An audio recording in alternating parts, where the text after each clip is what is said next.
ప్రపంచంలో ఎక్కడున్నా మీ గోత్రనామాలతో వేదమందిర్ నిర్వహించే ఆన్లైన్ పూజలు హోమాల ద్వారా దైవ అనుగ్రహాన్ని పొందండి.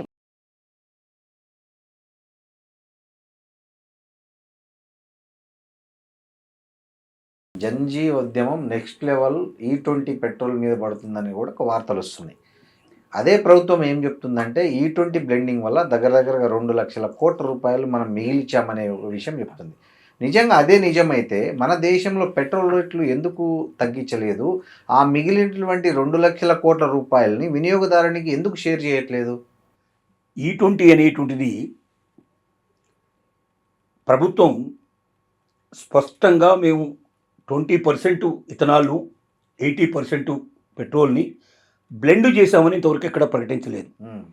ప్రయోగాత్మక దశలో ఉన్నది, ప్రయోగాలు చేస్తున్నారు, ప్రయోగాల్లో సక్సెస్కు దగ్గరగా వచ్చామని చెప్పుకుంటూ వచ్చింది.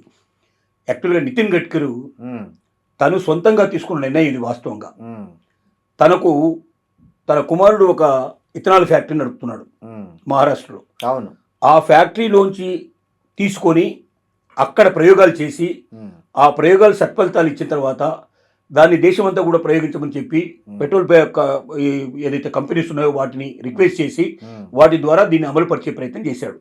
యాక్చువల్గా చాలా దేశాల్లో ఇప్పటికే దీన్ని అమలు చేశారు, చాలా అద్భుతంగా ఫలితాలు వచ్చాయి. E20 కాదు, E80 100% ఇథనాల్ను కూడా ఉపయోగించి వెహికల్స్ నడుపుతున్నారు. అక్కడ గ్యాసు పొయ్యిలు వెలిగించగలుగుతున్నారు, అక్కడ అనేక అద్భుతాలు చేస్తున్నారు. దీన్ని ఎలక్ట్రిసిటీకి కూడా వాడుకుంటున్నారు. అన్ని రకాలుగా వాడేటువంటి పరిస్థితి ఏర్పడింది.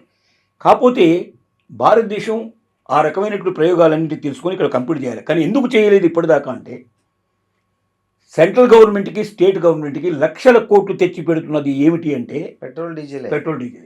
ఆ పెట్రోల్ డీజిల్ కాస్త ఇథనాల్ రూపంలో బయటకు వచ్చిందంటే ఇథనాల్ 20% ఆగదు. 20% 40 అవుతుంది, 40, 60 అవుతుంది, 80 అవుతుంది.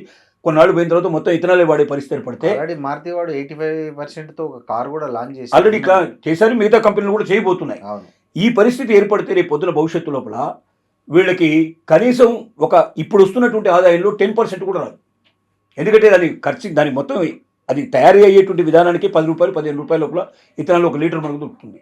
10 రూపాయలు ఎక్కడ, 110 రూపాయలు గడ్కరీ చెప్పాడు కదా అంతకుముందు 15 రూపాయలకి లీటర్ వచ్చే అంతే. 10 నుంచి 15 రూపాయలు వస్తుంది. 15 రూపాయలు వచ్చింది అనుకోండి, 15 రూపాయల మీద సెంట్రల్ గవర్నమెంట్ ఎంత వేసుకుంటుంది, స్టేట్ గవర్నమెంట్ ఏం వేసుకుంటుంది? మ్యాక్సిమం ఏదో 30 రూపాయలకు 35 రూపాయలకు అమ్ముతారు. 10 రూపాయలు 15 రూపాయల కన్నా ఎక్కువ రాదు. ఇవాళ వస్తున్నటువంటి 60 నుంచి 65 రూపాయలు దీని మీద ఇద్దరు కలిసి సంపాదించుకుంటుంది. అప్పుడు 20 రూపాయల నుంచి 30 రూపాయలు ఇద్దరు కలిసి షేర్ చేసుకోవాల్సిన పరిస్థితి ఏర్పడుతుంది. అంటే స్టేట్ గవర్నమెంట్ సెంట్రల్ గవర్నమెంట్ యొక్క ఆదాయం గణనీయంగా పడిపోతుంది. కాబట్టి తమ యొక్క ఆదాయాలు గణనీయంగా పడిపోకుండా ఉండాలనే ఉద్దేశంతో ఇప్పటిదాకా దీన్ని పూర్తిగా అనౌన్స్మెంట్ పూర్తిగా చేయలేదు.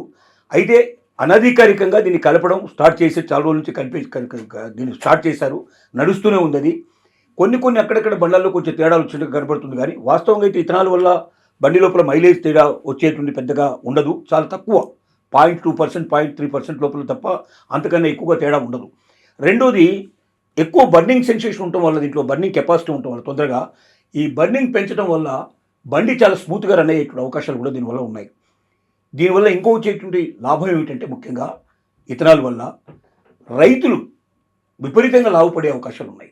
ఇవాళ ఏదైతే వేస్టేజ్ వస్తుందో మొలాసిస్, ఈ వేస్టేజ్ అంతా అంటే మన పంటలకు కొంచెం పంటల వ్యర్థాలు అంటాము.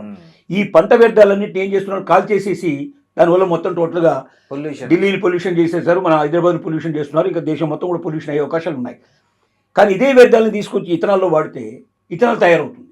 అంటే రైతులకి ఏదైతే పారబోయాలి లేకపోతే కాల్ చేయాలనుకునేటువంటి పదార్థాలని వాళ్ళకి ఆదాయ వనరులుగా మార్చుకునే అవకాశం ఉంది.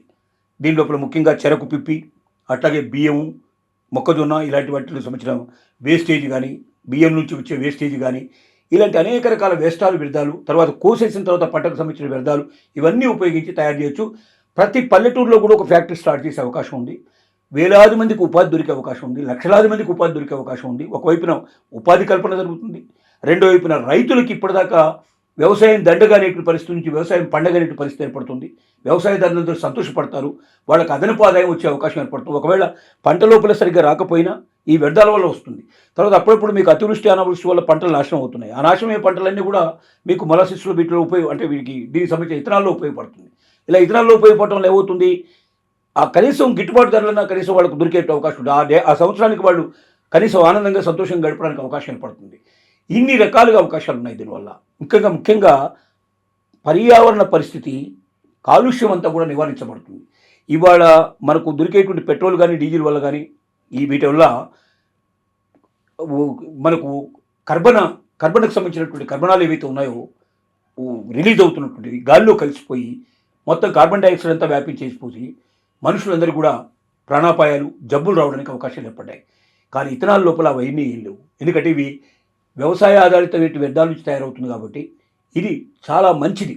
ఇది ఆరోగ్యానికి మంచిది, అలాగే మనకు వాతావరణానికి కూడా చాలా మంచిది. అంటే భవిష్యత్తు లోపల వాతావరణ కాలుష్యం లేని నగరాలుగా మన నగరాలు రూపొందుకుంటున్నాయి. అలాగే ప్రపంచం లోపల మన యొక్క దేశ స్థాయి ఔన్నత్యం బాగా పెరిగే అవకాశం ఉంది. ఇన్ని రకాలుగా లాభాలు ఉండేటువంటి E20ని ప్రభుత్వాలు ప్రోత్సహించాల్సిన అవసరం ఉంది. ప్రజలు కూడా ప్రోత్సహించాలి. కొంతమంది తెలియక గుడ్డిగా దీనికి వ్యతిరేకంగా ప్రవర్తించే ప్రయత్నం చేస్తున్నారు. ముఖ్యంగా జెన్జీ లోపల పూర్తిగా అవగాహన లేదు. కాబట్టి ఎక్కడికక్కడ అవగాహన సదస్సులు పెరగాలి. సినిమాలలో, టీవీలలో దీనికి సంబంధించిన అడ్వర్టైజ్మెంట్స్ చాలా పెరగాలి.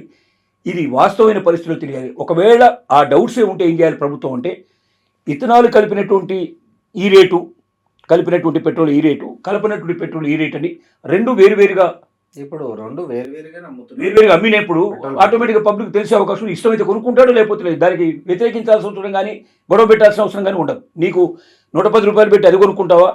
ఇది రేటు తగ్గించి 80 రూపాయలు 70 రూపాయలు పెడితే, దీన్ని తక్కువ రేటు పెడితే ఆటోమేటిక్గా పబ్లిక్ అలవాటు పడతారు. త్వరలోనే పబ్లిక్ తెలిసిపోతుంది. తర్వాత ఈ ప్రాబ్లమ్స్ అన్నిటి నుంచి బయటపడే అవకాశం ఉంది.